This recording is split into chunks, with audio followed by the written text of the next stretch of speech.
Akhirnya dengan penasaran saya buka, saya cari beberapa semacam indikator lah gitu ya waktu itu, tentang pokoknya yang ngebahas tentang Yesus aka Nabi Isa alaihissalam.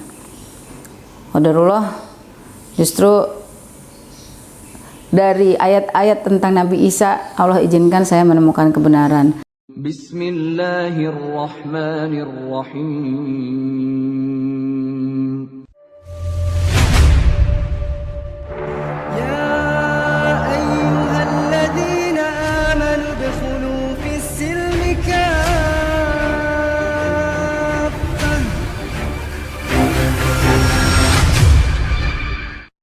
A'udzubillahi minasyaitonirrajim. Bismillahirrahmanirrahim.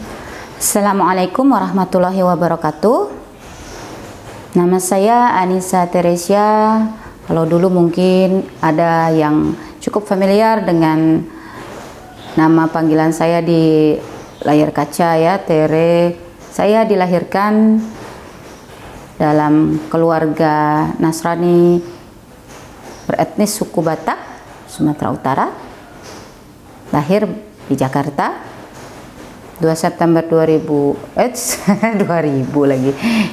syahadatnya. 2 September 79 lahirnya. Dengan nama pemberian orang tua Teresia Ebena Ezeria Boru Pardede. Ya. Dan qadarullah saya dilahirkan sebagai anak keempat dari 5 bersaudara, di mana 3 kakak saya perempuan dan 1 adik saya adalah laki-laki. Kalau ditanya dulu gimana? Dulu alhamdulillah. Dulu keluarga saya membesarkan dengan nilai Nasrani yang taat. Alhamdulillah. Saya diperkenalkan dengan kegiatan mengenal keyakinan saya dahulu yang merupakan keyakinan orang tua saya, sampai akhirnya saya diizinkan Allah untuk mengoptimalkan akal saya pada waktu,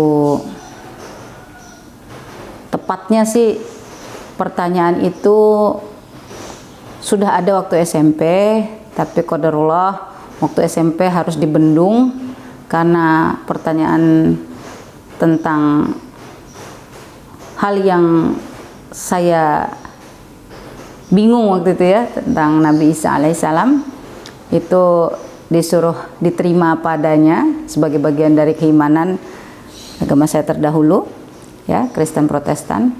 Qadarullah saya sekolahnya itu di institusi pendidikan Kristen Katolik ya, Katolik Roma. Jadi waktu itu lebih banyak menerima perspektif-perspektif Trinitas dari 2 sudut pandang, baik dari Kristen Protestan maupun Katolik Roma atau Kristen Katolik. Qadarullah juga Allah izinkan saya melanjutkan kuliah di era keterbukaan informasi yang subhanallah luar biasa ya. Di eranya reformasi itu tahun 98 lagi seru-serunya. Saya diizinkan Allah Subhanahu wa taala kuliah di Depok. Di situ juga sebagai kampus yang sangat kritis dalam membuka wacana berpikir. Alhamdulillah saya juga dipertemukan di sana dengan salah seorang teman saya,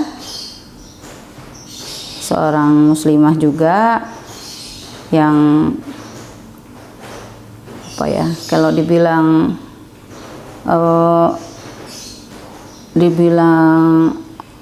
kalau sekarang ditanyain ini termasuk muslimah yang jenis apa gitu, kayaknya sih kalau dulu ya muslimah yang asik-asik aja gitu saya mikirnya gitu ya, karena dulu saya sebagai seorang Nasrani ya ngelihatnya ya kalau nggak pakai hijab gitu ya asik-asik aja gitu, karena kalau dulu perspektifnya kalau tertutup gitu malah wah ini kayaknya mungkin radikal gitu ya, karena isu tentang radikal sebenarnya sudah lama ya berhembusnya ya. Waktu saya masih kuliah juga udah dibahas tuh, karena lagi seru-serunya waktu itu berbagai isu pengeboman ya di gereja-gereja itu udah mulai di tahun awal 2000-an gitu. Singkat cerita, kami diskusi banyak hal, mulai dari pembahasan tentang teori-teori yang kami terima di kampus, termasuk di dalamnya bahas tentang teori komunikasi karena kami dari FISIP, terus juga bahas macam-macam sih sebenarnya ya, layaknya anak kampus ya, lagi seru-serunya membahas tentang alam semesta dan isinya, sampai akhirnya satu pertanyaan yang luar biasa timbul di benak kita berdua waktu itu. Jadi sebenarnya who create this universe? Oke. Ini sebuah pertanyaan yang sangat menarik karena di satu sisi kalau mengacu pada kitab yang saya yakini dahulu, kitab itu mengatakan memang Allah gitu ya. Tapi kami juga diinternalisasi dengan pemahaman, pemikiran bahwasanya konsep ketuhanan itu satu dalam tiga gitu. Akhirnya pembahasan berkembang menjadi membahas siapa sebenarnya Yesus itu gitu. Karena saya juga merasa punya obligasi ya, karena memang pastinya kalau teman-teman yang cukup aktif di kegiatan-kegiatan kepemudaan saat itu gitu ya, sebagai seorang Nasrani pasti punya semacam tanggung jawab sosial lah untuk menyampaikan kabar gembira bagi domba-domba yang hilang gitu ya.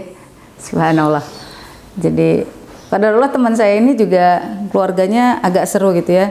Neneknya seorang Nasrani yang masuk Islam gitu. Sementara ada juga keturunan dari pihak keluarga besarnya yang masih Nasrani gitu. Jadi dari situ saya terpikir, oh mungkin ini adalah jalan untuk saya menyampaikan kebenaran supaya teman saya ini kembali ke jalan salib yang dahulu saya yakini gitu ya. Subhanallah. Justru dari situlah pembahasan kalau izinkan terbuka. Teman saya bilang, ya Yesus sih kita percaya juga. Saya kaget gitu. Hah, kok bisa? Kan Nabi Muhammad. Iya, itu Nabi terakhir. Sebelum Nabi Muhammad ada Yesus. Kami mengenalnya dengan Nabi Isa alaihissalam. Tambah kaget saya. Hah? Jadi ada hubungannya gitu? Kok bisa? Ya bisa lah. Kan Nabi banyak. Kalau Tuhan cuma satu, Allah. Nah, cuman karena sudah mulai ada tendensi-tendensi darah muda ya, dengan semangat berapi-api, jadi untuk sama-sama menjaga agar pembahasan ini tidak menjadi bola liar, kita sama-sama ya udahlah, ntar juga cari tahu sendiri aja, kan banyak ini sekarang banyak sumber buat ngeriset. Ya udah, akhirnya kita tidak melanjutkan topik itu karena topik itu kita anggap sensitif. Tapi qadarullah sparks yang sudah dipantik gitu ya, teman saya udah memantik pertanyaan itu, membuat curiosity saya terus berkembang sampai akhirnya saya mencari berbagai sumber ya. Alhamdulillah waktu itu udah mulai banyak ya untuk tempat mengakses buku-buku ya, dan Masya Allah waktu itu juga lagi seru-serunya ada ditemukannya Injil Barnabas, terus buku-buku yang membahas tentang perbandingan agama itu akhirnya saya temukan juga ya. Ada buku The Choice Ahmad Didat, terus ada bukunya Profesor Maurice Bucaille ya tentang Bible, Quran dan Science gitu ya, mencoba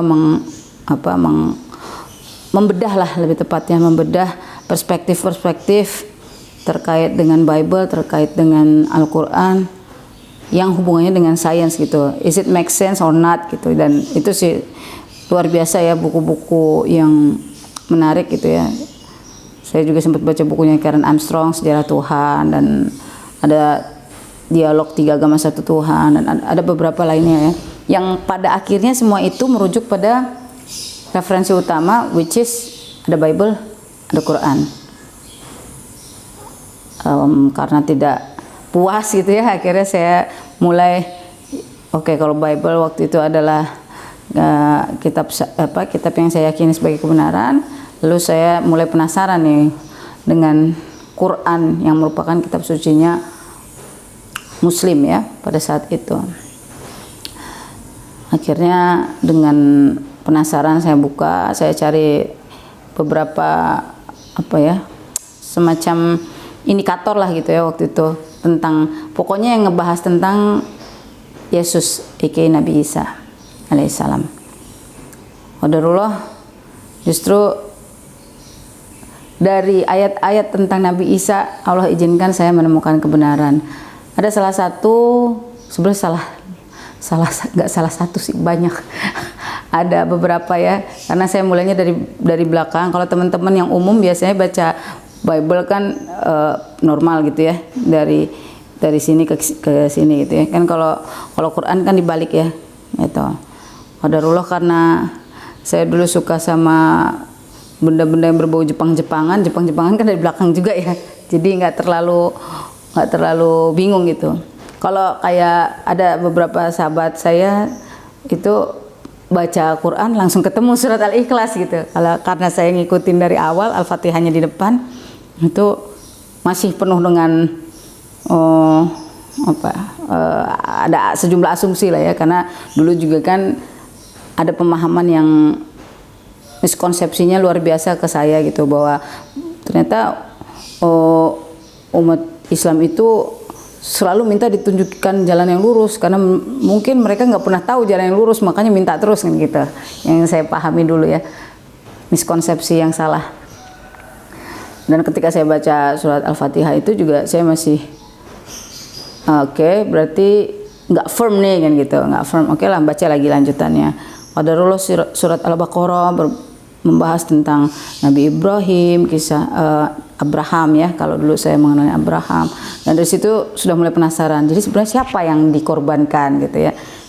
Terus Masya Allah, kalau dibuka luaskan itu kan ternyata ada ayat-ayat yang ya nanti memang penting banget sih kita untuk belajar, terutama teman-teman yang sudah memilih bersyahadat ya, untuk belajar secara rinci mengenai milah Ibrahim ini ya, jalannya Nabi Ibrahim ini. Kenapa Allah izinkan yang lurus, yang hanif itu? Kalau di surat Ali Imran ayat 67, ayat 68-nya itu Nabi Muhammad SAW.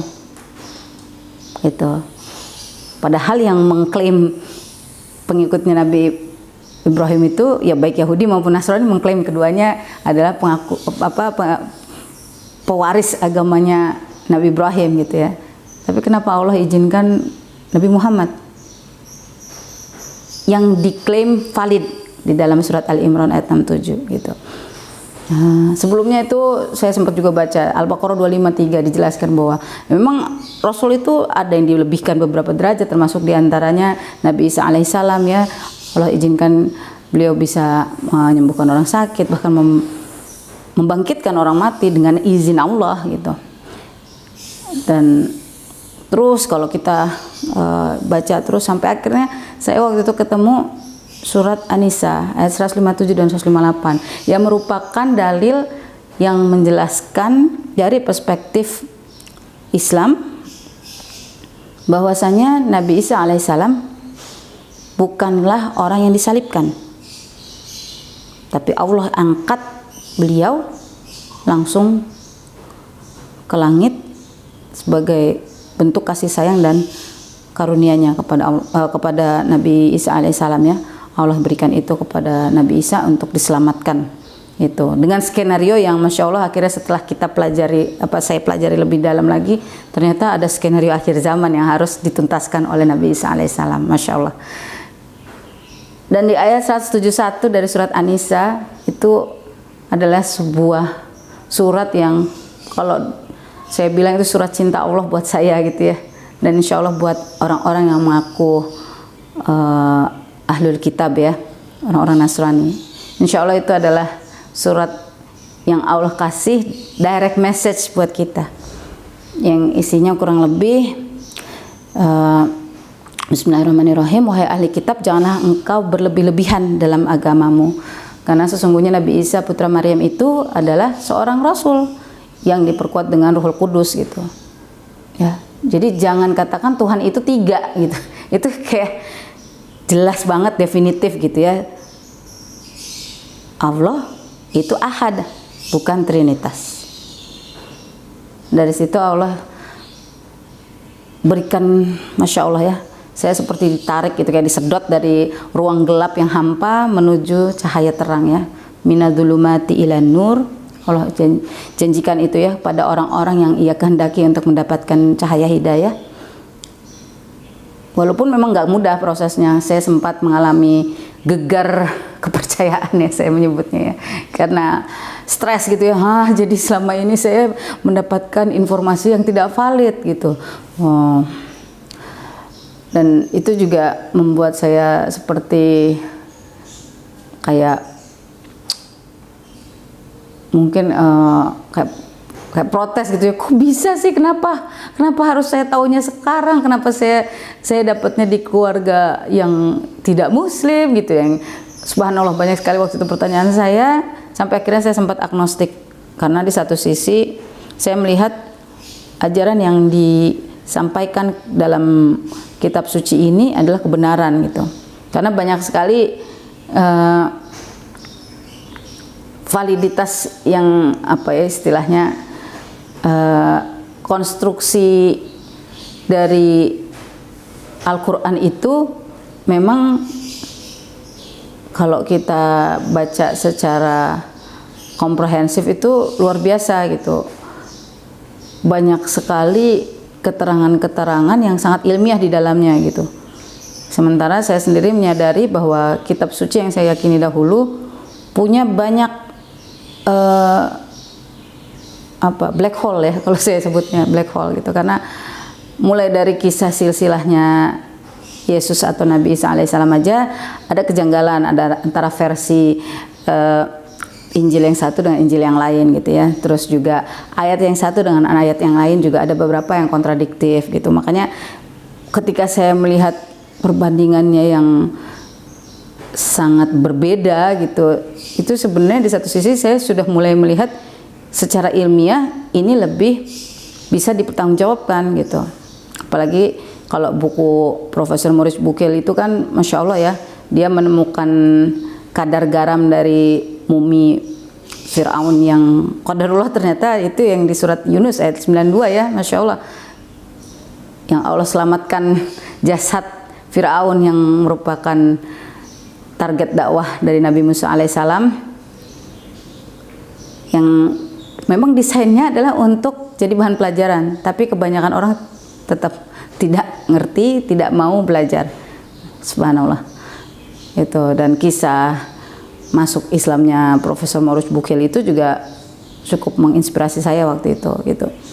Bahwasanya ya kalau kita teliti ya pasti akan terlihat gitu mana yang memang kebenaran yang mutlak dari Allah Subhanahu wa taala, mana yang memang buatan tangan manusia. Dan itu secara rasional bisa diterima, tapi secara hati belum tentu bisa, karena hati itu punya Allah ya. Jadi hati itu bisa keras, bisa lembut, itu atas izin Allah dan atas ikhtiar dari hamba yang ingin mencari Robnya gitu. Kalaupun sudah dicerahkan secara ilmiah, tapi hatinya masih menutup, masih keras, ya itu persis seperti yang dikatakan dalam surat Al-Baqarah ya. Mereka buta tuli, ya kan? Dikasih penjelasan ya tetap nggak lihat, dikasih tahu tetap nggak dengar gitu. Karena memang Allah menghijabi hatinya dari kebenaran gitu ya. Makanya disebut kafir karena di cover hatinya, ditutup dari kebenaran. Alhamdulillah pertemuan saya dengan Al-Quran itu di satu sisi memberikan akses yang luar biasa terhadap pemahaman saya gitu, bahwasanya ini yang dulu saya pertanyakan gitu, ini yang dahulu pernah saya tanyakan waktu saya SMP, sebenarnya Yesus itu Tuhan apa Nabi gitu. Dan alhamdulillah jawabannya ada, jelas gitu. Di dalam surat Maryam juga disampaikan kan, surat Maryam ayat berapa itu? 30 ya. Qala ini abdullah, bahwa Nabi Isa alaihissalam juga menyampaikan bahwa dia adalah hamba Allah gitu. Jadi sudah sangat eksplanatif sekali gitu Al-Quran itu menjelaskan. Tapi memang when it comes to reality, saya di era itu lagi seru-serunya melihat kontradiksi antara nilai Al-Quran dengan nilai value Muslim saat itu. Jadi gambaran Muslim sebagai teroris ya kan, apalagi waktu itu lagi seru-serunya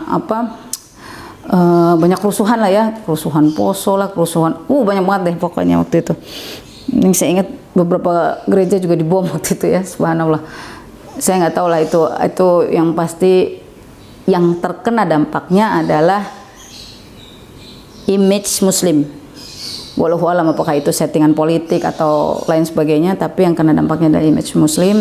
Makanya waktu itu saya sempet ya udahlah, kayaknya agama ini buatan manusia aja.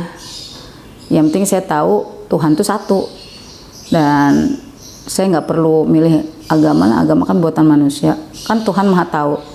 Akhirnya saya ya membuat pembenaran sendiri gitu untuk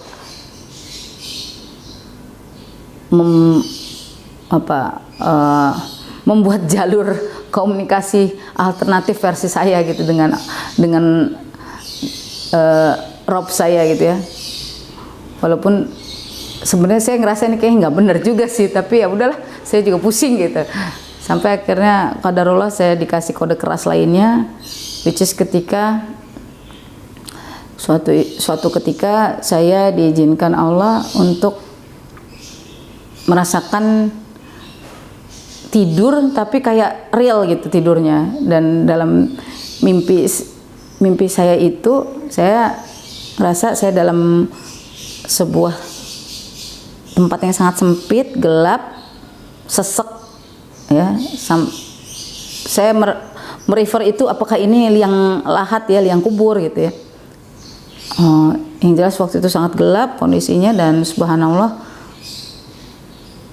dari kegelapan itu tiba-tiba muncul cahaya yang makin terang, makin terang, makin terang, dan cahaya itu bersuara gitu.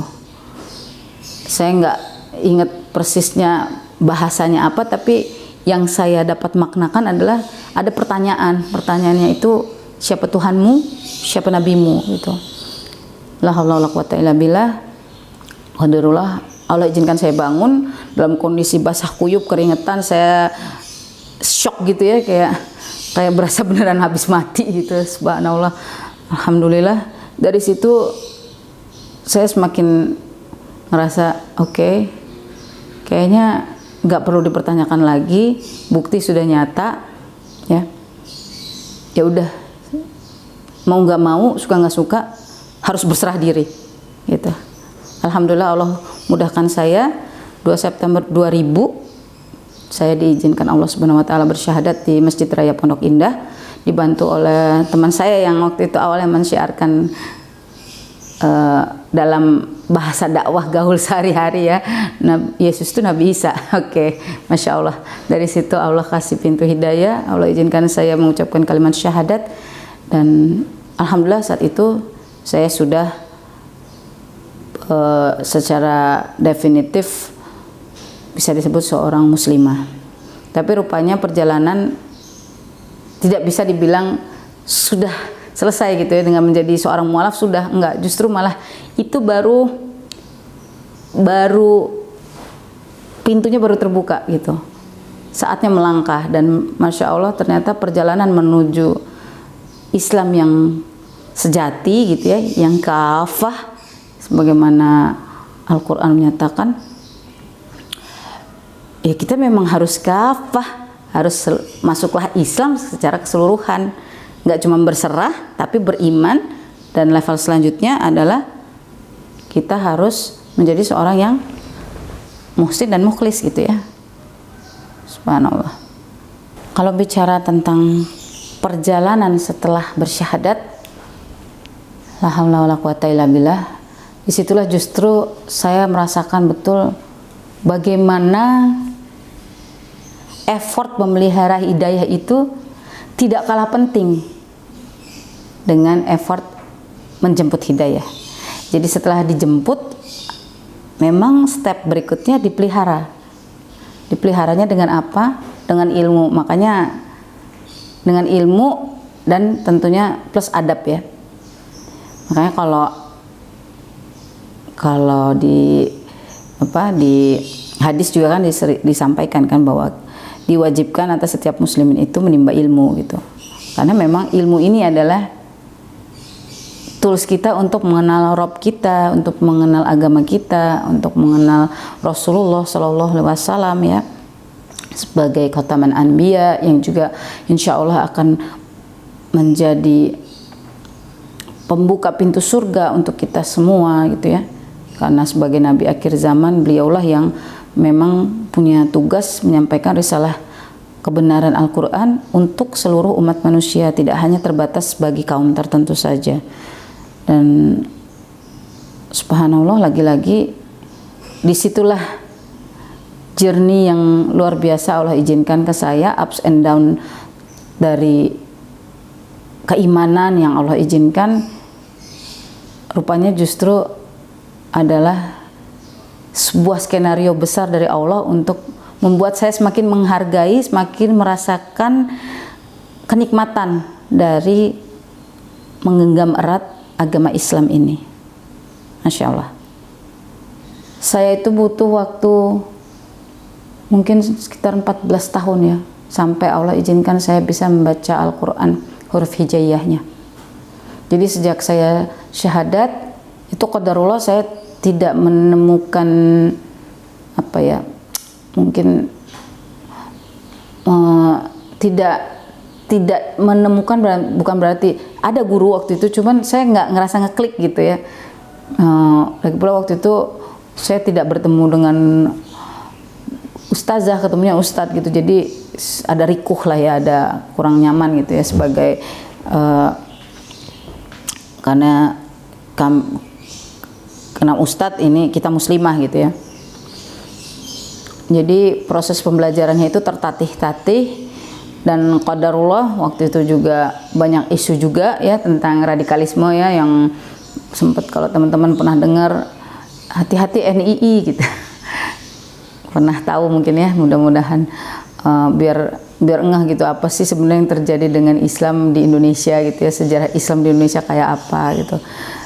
Nah, akhirnya karena kekhawatiran itu, dan banyak juga yang bilang udahlah muslim tuh yang tengah-tengah aja gitu ya, yang jangan ekstrim-ekstrim gitu. Jadi ya udahlah, oke, berarti ya udah biasa-biasa aja gitu ya, jangan berlebihan gitu. Akhirnya saya ikut dengan kebanyakan orang, dan mulailah saya terikat dengan hubbud dunia ya, disadari atau tidak, dan memang Allah kasih ujian saya seperti itu. Saya qadarullah membuat karya rekaman musik waktu itu, dan Allah izinkan itu qadarullah diapresiasi banyak pihak gitu. Dan dari situ saya juga melanjutkan kuliahnya juga masih dengan perspektif yang belum paham konsep Islam yang kafah. Jadi ya udah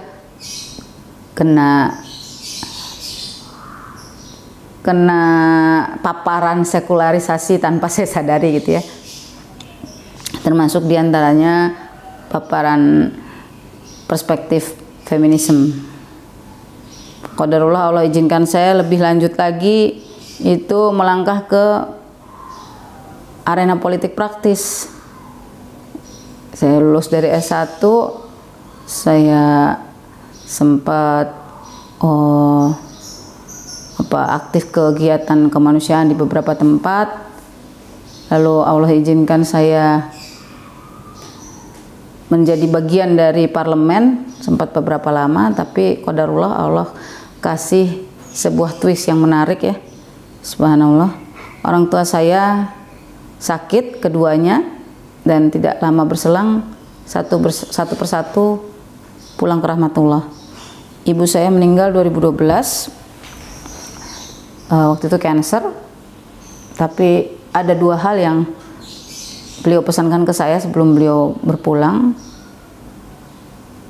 Tentang keberadaan saya di parlemen, beliau bilang, "Nak, berjuang bisa di mana aja," karena mungkin ya sebagai seorang ibu merasakan ya bagaimana kegundahan anaknya. Lalu juga pesan yang kedua yang sangat esensial buat saya, sama jadi Islam yang benar ya nak, itu kayak sebuah tamparan di siang bolong yang membuat saya mikir gitu ya Allah, berarti jangan-jangan selama ini istri nggak kelihatan menyampaikan kebenaran karena nggak ada bedanya gitu sama saya yang dulu gitu, selain apa, mungkin saya sudah meyakini Al-Quran, tapi mungkin saya juga belum terlihat perubahan akhlak yang signifikan gitu. Apalagi juga saya waktu itu belum paham bahwasanya menutup aurat adalah bagian dari kewajiban seorang muslimah ya. Dulu saya melihat itu adalah sunnah. Subhanallah, itulah ya akibat nggak punya guru atau murabbi atau murabbitoh yang jadi mursyid ya, yang membersamai gitu. Jadi comot-comot, ambil sini ambil situ gitu ya, pilih yang asik-asik aja gitu, kayak prasmanan ya, padahal kan perintahnya jelas, sami'na wa ata'na, dengar taat. Karena nggak tahu ilmunya jadinya ya kalau kata Ustadz Nababan sami'na wa pilih-pilih nak gitu. Astagfirullah ya. Qadarullah Allah panggil pulang ibu saya terlebih dahulu. Ibu saya seorang Nasrani yang taat, yang Masya Allah, kalau orang yang mengenal ibu saya insya Allah kenal beliau sebagai orang yang sangat baik, yang benar-benar strong will ya, walaupun kondisinya beliau sakit, mengalami kecelakaan sejak tahun 89, dari yang bisa jalan, dari yang aktif lantas menjadi seorang yang kehilangan fungsi tubuhnya karena lumpuh total karena kecelakaan. Tapi dalam waktu dari tahun 89 sampai 2012 Allah izinkan beliau tetap punya kekuatan yang luar biasa gitu ya, untuk menginspirasi orang-orang di sekitarnya untuk terus bersyukur tentang indahnya kehidupan gitu. Subhanallah. Tapi beliau pulang dalam kondisi tidak beriman Islam gitu. Setahun berselang ayah saya juga tidak lama berpulang.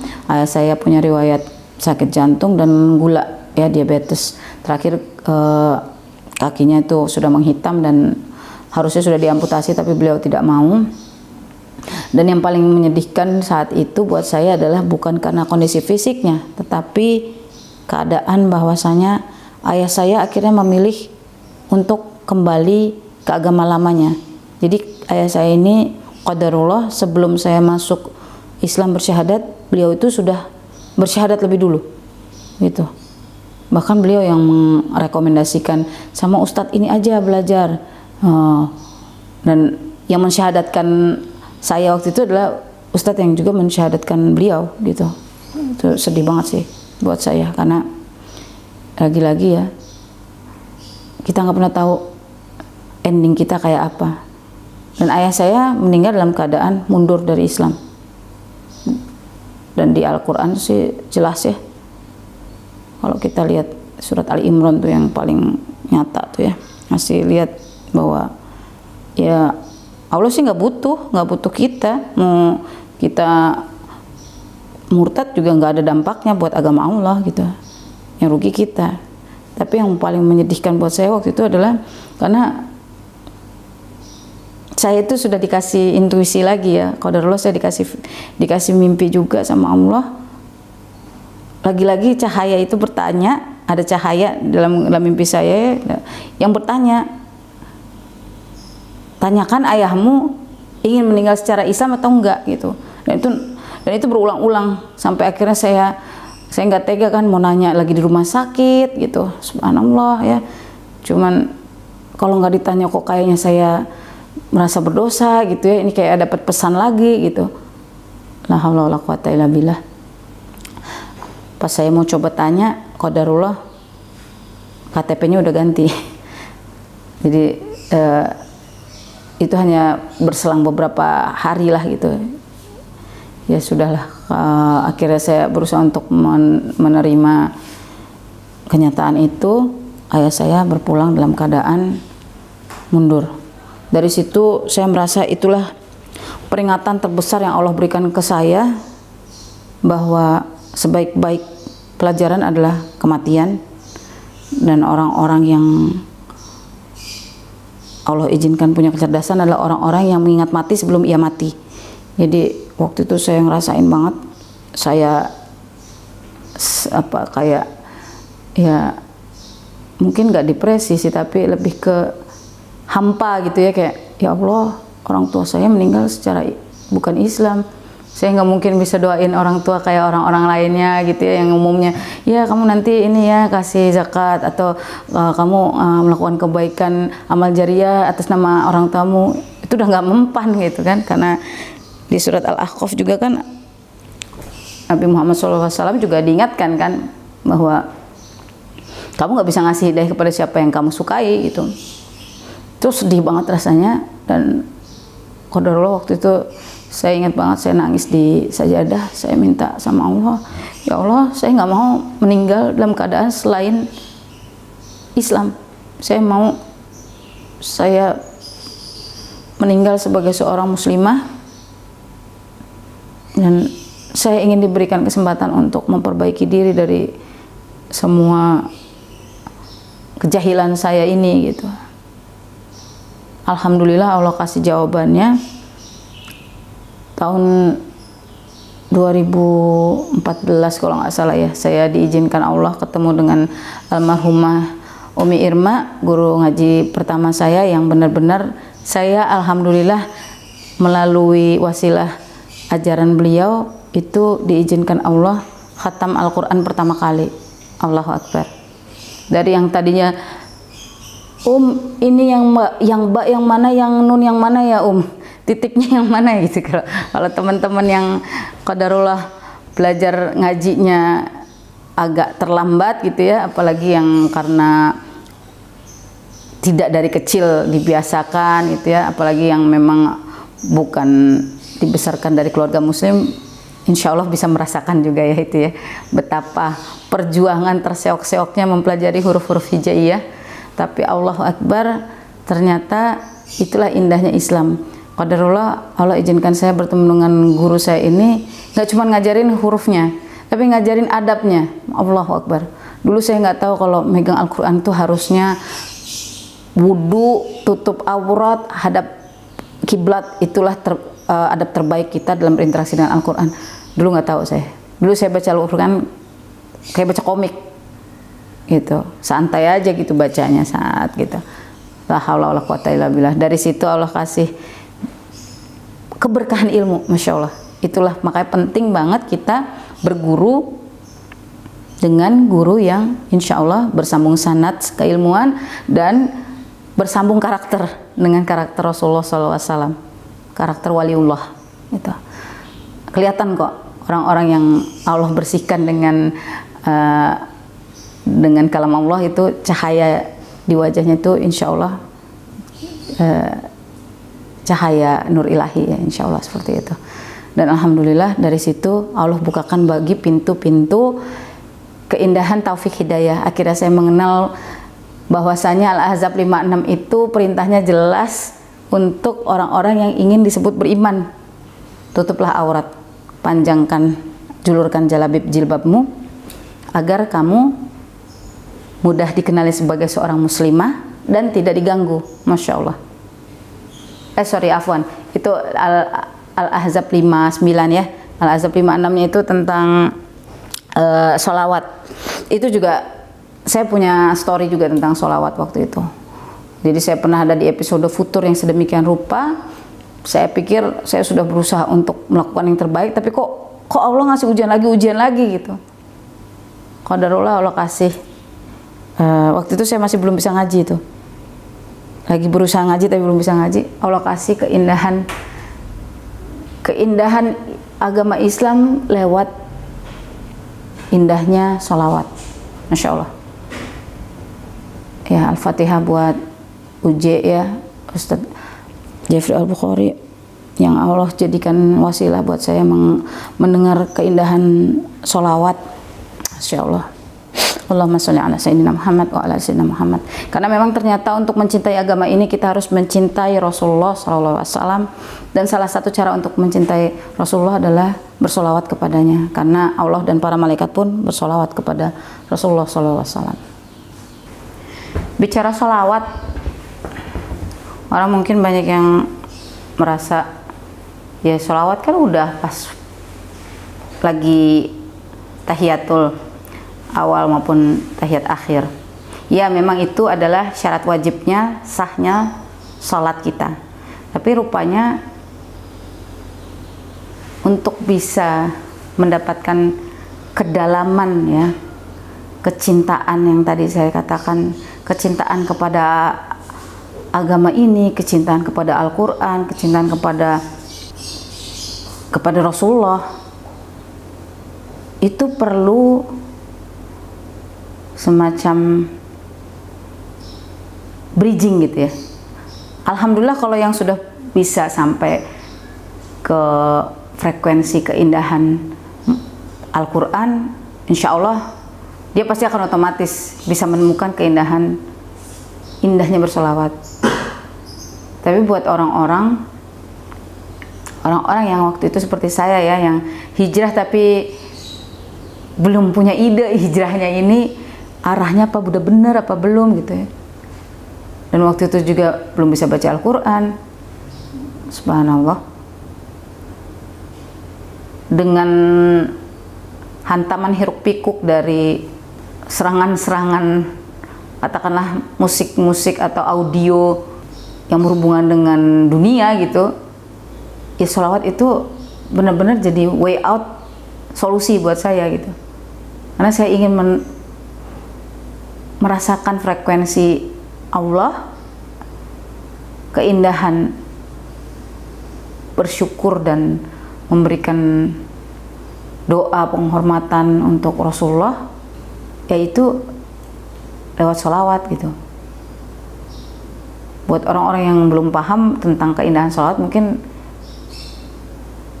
belum punya gambaran ya, tapi insya Allah semakin banyak kita bersolawat kepada Rasulullah, maka Allah akan berikan kemudahan untuk hajat kita kan gitu kan. 10 kali aja Allah kasih kemudahan untuk kita urusan dunia dan akhirat gitu. Dan paling banyak bersolawat untuk Rasulullah, insya Allah di yaumil akhir nanti itu adalah orang yang akan paling dekat posisinya dengan Nabi Muhammad.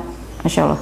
Itu juga yang kemudian menjadi reasoning kenapa saya dan beberapa teman menginisiatifkan komunitas akhwat bersolawat. Kita bukan hanya sekedar kalau sekarang kan suka miskonsepsi juga ya, solawat itu dianggap lagu religi. Enggak, solawat tuh enggak bisa dikerdilkan menjadi sekedar lagu religi. Solawat itu rahmat kalau dari Allah kepada hambanya Rasulullah SAW. Solawat itu doa kalau dari malaikat kepada Rasulullah. Solawat itu pujian penghormatan dari umatnya Rasulullah, which is saya dan insya Allah semua umat Rasulullah di akhir zaman, kepada Rasulullah Sallallahu Alaihi Wasallam, manusia terbaik, uswatun hasanah yang Allah berikan buat umat manusia, yang Masya Allah kirimkan ke bumi ini untuk memperbaiki akhlak kita yang qadarullah banyak sekali yang sudah rusak waktu itu. Jadi dengan bersolawat itu sebenarnya kita sedang naikin gen frekuensi kita untuk semakin dekat dengan agama Allah ini gitu. Jadi it's not about nada atau notasi ya. Sholawat itu beyond dari itu semua, jauh melampaui itu semua.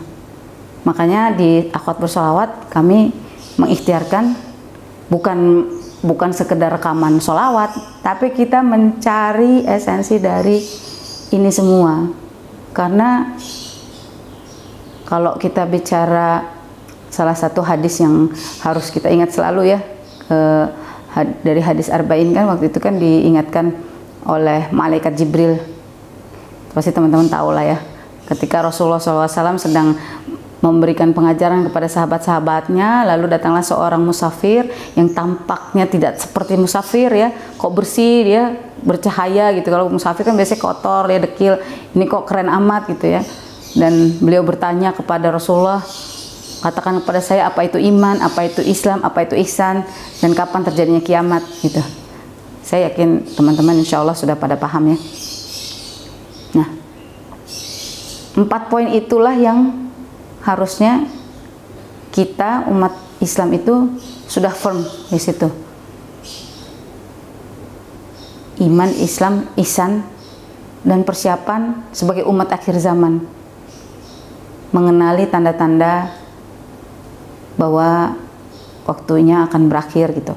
Dan tugas kita sebagai khairu ummah ya mengingatkan siapa? Khususon orang-orang yang masih mengatakan Tuhan itu mempunyai anak, kan gitu kalau di surat Al-Kahfi ya. Nah, ini adalah esensi dari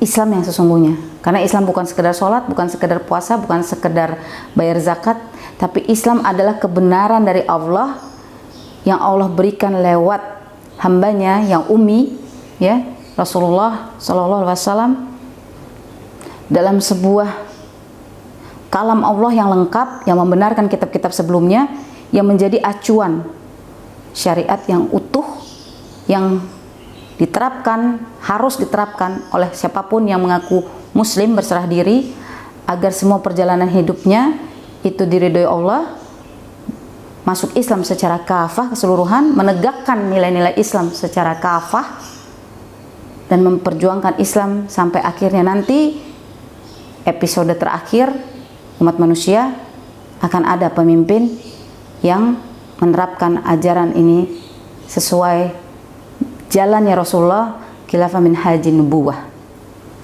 Nah, ini nggak akan bisa kita dapatkan secara utuh kalau kita nggak mencintai Rasulullah. Caranya paling mudah adalah sholawat. Allahumma sholli ala sayyidina Muhammad wa ala ali sayyidina Muhammad. Nah, qadarullah setelah saya bisa membaca Al-Quran, setelah saya menutup aurat, Allah kasih lagi ya, Masya Allah, Allah mencintai orang-orang yang bertakwa tuh bener banget. Allah kasih lagi hadiah. Saya waktu itu baru sebulan menutup aurat, saya diizinkan Allah untuk menjadi tamu di Baitullah, umroh di sana, dan Masya Allah di sana akhirnya kenalan lagi sama Al-Quran. Karena Al-Quran yang sebelumnya saya jadikan apa istilahnya, yang saya baca waktu itu adalah Al-Quran Mushaf Utsmani, tapi penulisan Indopak, Depak ya, dari Departemen Agama. Waktu di Madinah saya baca Al-Quran, saya dengan yakin kan, wah udah belajar nih sama Umi Irma, Masya Allah.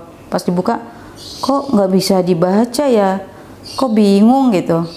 Iya, karena ada Hamzah Wasol, ada Nun Wikoyah ya. Kalau teman-teman yang alhamdulillah sudah paham tentang cara baca Mushaf Utsmani Qot Timur Tengah pasti tahu ada beberapa kaidah-kaidah yang harus dipahami. Alhamdulillah dari situ Allah kasih lagi pintu. Saya dipertemukan dengan forum halaqah Quran, dan dari situ saya belajar tentang ilmu tajwid yang alhamdulillah sampai saat ini saya diizinkan untuk terus mencintai keindahan tajwid. Gitu, Masya Allah. Dengan qiraat Imam Hafs, kami terus di encourage untuk terus mempelajari kaidah tajwid, karena Masya Allah ternyata membaca Al-Quran itu kan hukumnya fardu ain ya, dan mempelajari tajwid adalah fardu kifayah. Ini yang qadarullah semakin jauh dari umat ya belakangannya. Makanya kalau kata Ustadz Fatih Karim, literasi Al-Quran kita di Indonesia ini, walaupun umat Islam Indonesia paling banyak, tapi literasi Al-Qurannya sangat rendah. Bahkan lebih dari 60% gak bisa baca Al-Quran. Na'udzubillah. Inilah PR kita semua. Al-Quran adalah kalam Allah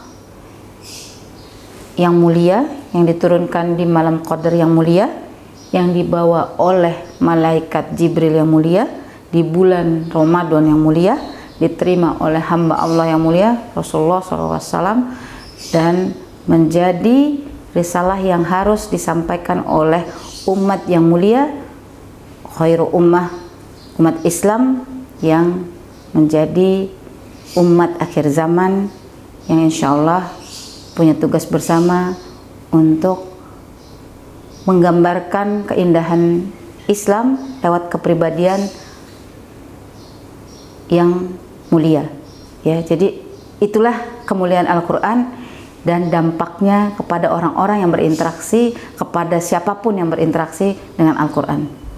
Al-Quran menjadikan kita mulia karena ada kemuliaan dalam Al-Quran, dan begitu pula kita akan jauh dari kemuliaan jika kita jauh dari Al-Quran. Makanya sejak saya diberikan kenikmatan taufik hidayah bisa membaca Al-Quran, saya merasa betul bahwasanya ini adalah PR kita bersama. Bagaimana supaya kita umat Islam yang harusnya khairu ummah ini bisa benar-benar merasakan kebenaran Al-Quran ini secara utuh, tidak hanya meyakini tanpa ilmu gitu ya. Qadarullah kan banyak juga yang alhamdulillah lahir dalam keluarga yang sudah muslim ya, lahir dari rahim seorang muslimah gitu, sehingga sudah dengan automatically gitu ya meyakini Islam sebagai kebenaran, tapi sayangnya tidak mendalami lebih lanjut Al-Quran sebagai panduan ini gitu. Karena Al-Quran ini panduan yang lengkap gitu ya, petunjuk yang lengkap, tidak hanya untuk urusan akhirat saja gitu. Karena kadang-kala masih ada dari kita ya, termasuk saya juga dahulu, yang kayaknya urusan dunia bukan Al-Quran, tapi urusan akhirat baru Al-Quran. Enggak, ternyata ya dunia ya akhirat, semuanya harus berurusan sama Al-Quran kalau mau hidupnya mendapatkan keridhaan Allah Subhanahu wa Ta'ala. Dan Masya Allah, dari interaksi dengan keindahan Al-Quran, Allah izinkan saya perlahan demi perlahan itu memaknai Islam secara menyeluruh. Masya Allah, kenapa kita disisakan PR kiblat pertama? Kenapa Allah pindahkan kiblat di surat Al-Baqarah 144?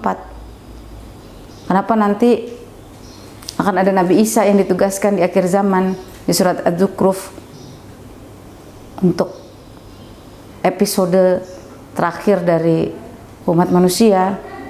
Nah, itu semua Allah izinkan bisa dipahami karena kita berinteraksi dengan Al-Quran. Qadarullah, dari alasan itu juga saya akhirnya menginisiatifkan diri bersama beberapa teman yang alhamdulillah juga menerima Islam dengan bersyahadat, untuk sama-sama menjadi keluarga buat para mu'alafah, orang-orang yang dilembutkan hatinya menerima cahaya kebenaran Islam, untuk bisa menjadi support system bagi saudara-saudara yang sudah bersyahadat ini. Gitu. Di sini kami tidak hanya sekedar sebagai forum silaturahmi gitu, tapi juga lebih utuh lagi ada serangkaian upaya yang kami ikhtiarkan, termasuk di dalamnya adalah mengajak teman-teman yang sudah bersyahadat untuk mempersiapkan diri untuk siap menjadi seorang mukallaf ya, orang yang diberikan beban kewajiban mengikuti syariat kalau dalam pemahaman fikih kan itu. Jadi tidak selesai sampai syahadat, justru syahadat adalah pintu masuk menuju Islam yang kafah. Dan Masya Allah, dengan semakin mendekat bersama dengan orang-orang yang mencintai kalam Allah, mencintai ilmu yang hak, mencintai Rasulullah, mencintai ukhuwah dalam Islam, itu terasa betul nikmat iman Islam itu adalah sesuatu yang tidak hanya dijemput tapi dipelihara dan dijaga, seperti menggenggam erat tali agama Allah ini. Karena di akhir zaman ini subhanallah ya, bandul-bandul fitnah itu luar biasa. Ada yang kalau guru-guru bilang kan, ada yang paginya, dalam hadis disebutkan ya, paginya beriman, sorenya kafir. Ada yang sorenya beriman, paginya kafir. Na'udzubillah. Ini adalah tanda-tanda yang nyata dari akhir zaman, dan kita ada di fase itu, nggak bisa dipungkiri. Kenapa kok kita diizinkan sama Allah menjadi umat Rasulullah yang di akhir zaman? Ya karena Allah tahu Allah tidak akan memberikan ujian melebihi batas kemampuan hambanya. Insya Allah kita adalah orang yang kuat. Insya Allah kita adalah orang yang memang Allah tahu kita mampu untuk bertahan di era kedahsyatan fitnah Dzulkhaimah ini gitu. Makanya kita harus merapat dalam jamaah, dalam satu barisan ukhuwah Islam yang sama-sama tunduk, samina wa ta'na, bukan karena hal-hal lain, bukan karena asobiyah, bukan karena merasa ada kepentingan A, B, C, tapi karena sama-sama kita adalah hamba Allah. Kita meyakini bahwa tidak ada yang berhak diibadahi selain Allah, dan bahwa kita adalah umat yang merindukan syafaat Rasulullah SAW.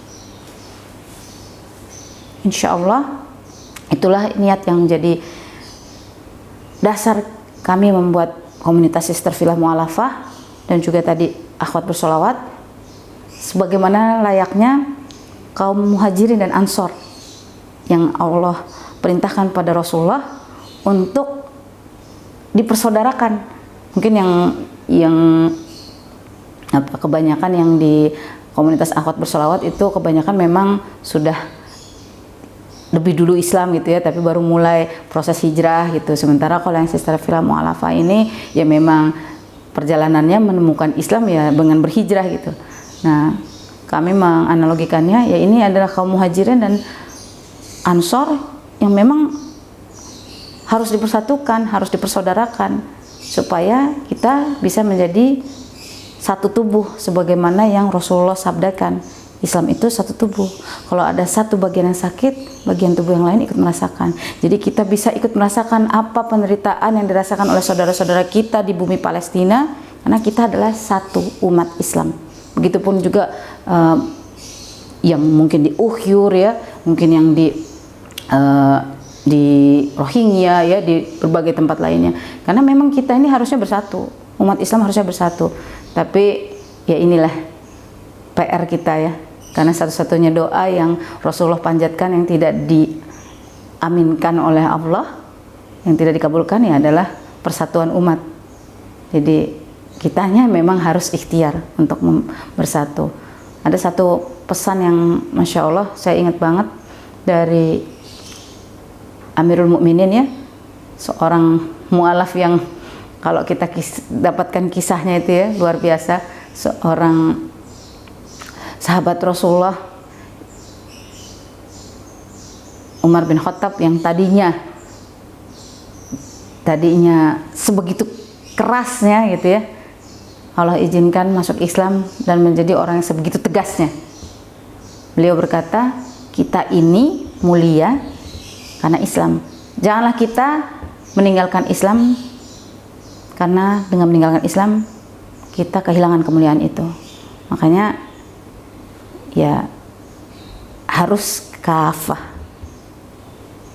Kalau di surat Ali Imran ayat 102 juga diingatkan, wahai orang-orang yang beriman, bertakwalah kamu dengan sebenar-benarnya takwa, dan janganlah kamu mati melainkan dalam keadaan muslim. Itulah yang selalu menjadi impian saya. Jadi bukan lagi impian pengen apa, pengen itu, pengen punya apa, pengen punya itu, enggak. Saya cuma pengen pulang bisa melafazkan kalimat tauhid, dan insya Allah bisa mendapatkan syafaat Rasulullah di yaumil akhir nanti. Ya, salah satu aktivitas yang saya ikhtiarkan selain terus belajar untuk mendapatkan ilmu yang bermanfaat dalam perjuangan dakwah Islam ini, saya juga ingin mengajak teman-teman muslimah untuk merasakan keberkahan yang Allah berikan karena kita menutup aurat. Jadi itu adalah salah satu dari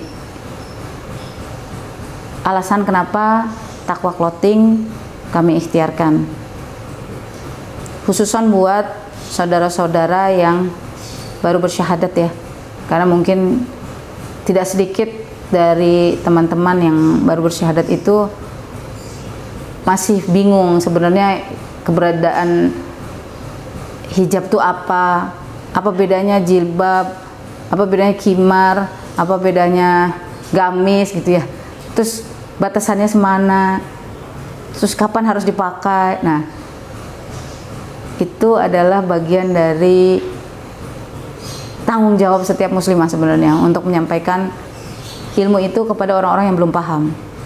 Nah, makanya kita mengikhtiarkan terus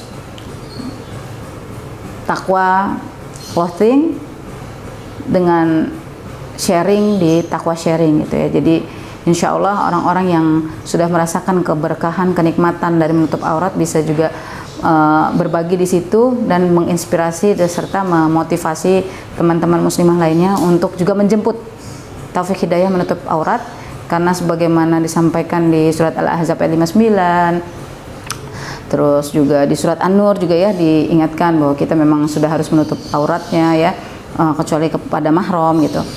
Nah, ini qadarullah fitnah akhir zaman lagi-lagi ya. Kalau nggak kita pelajari ya bisa jadi kita akan mengikuti prasangka sebagian besar orang yang bilang nggak wajib gitu. Nah, salah satu kegiatan yang kami ikhtiarkan lainnya adalah meningkatkan semangat teman-teman muslimah lewat program territorial literacy.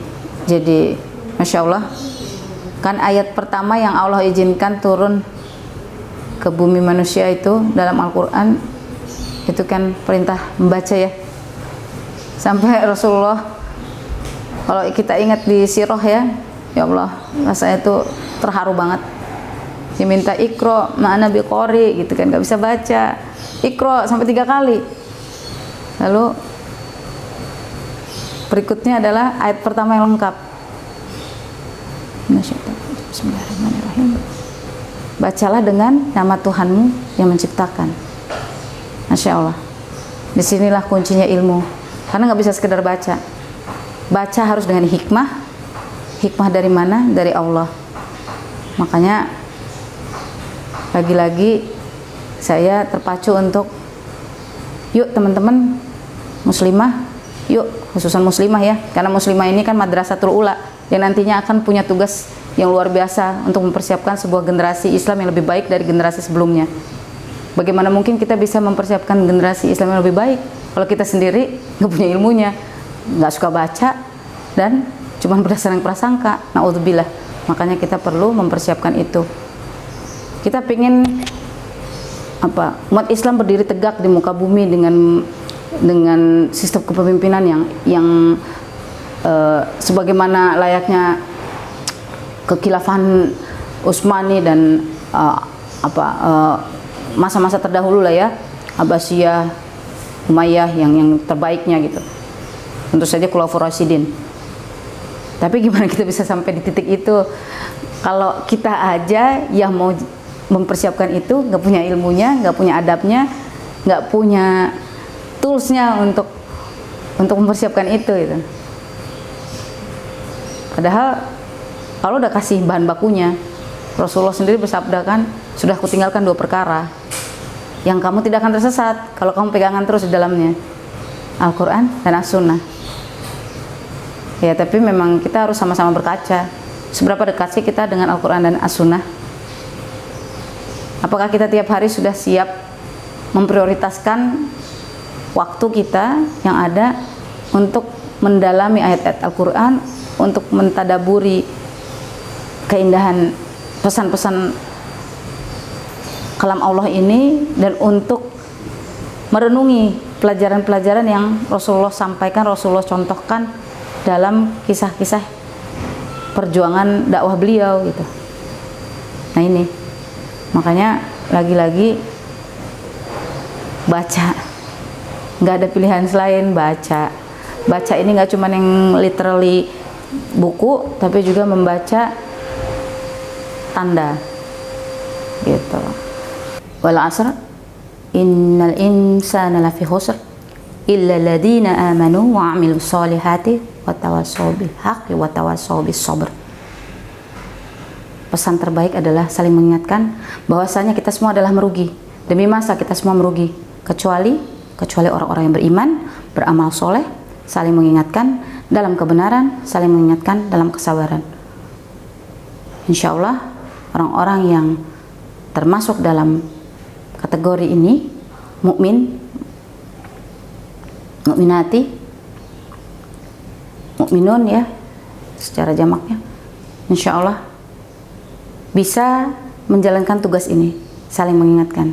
Itulah pentingnya kita memahami bahwasanya dakwah bukan hanya tugasnya para ulama, tapi juga tugas kita yang sudah mengetahui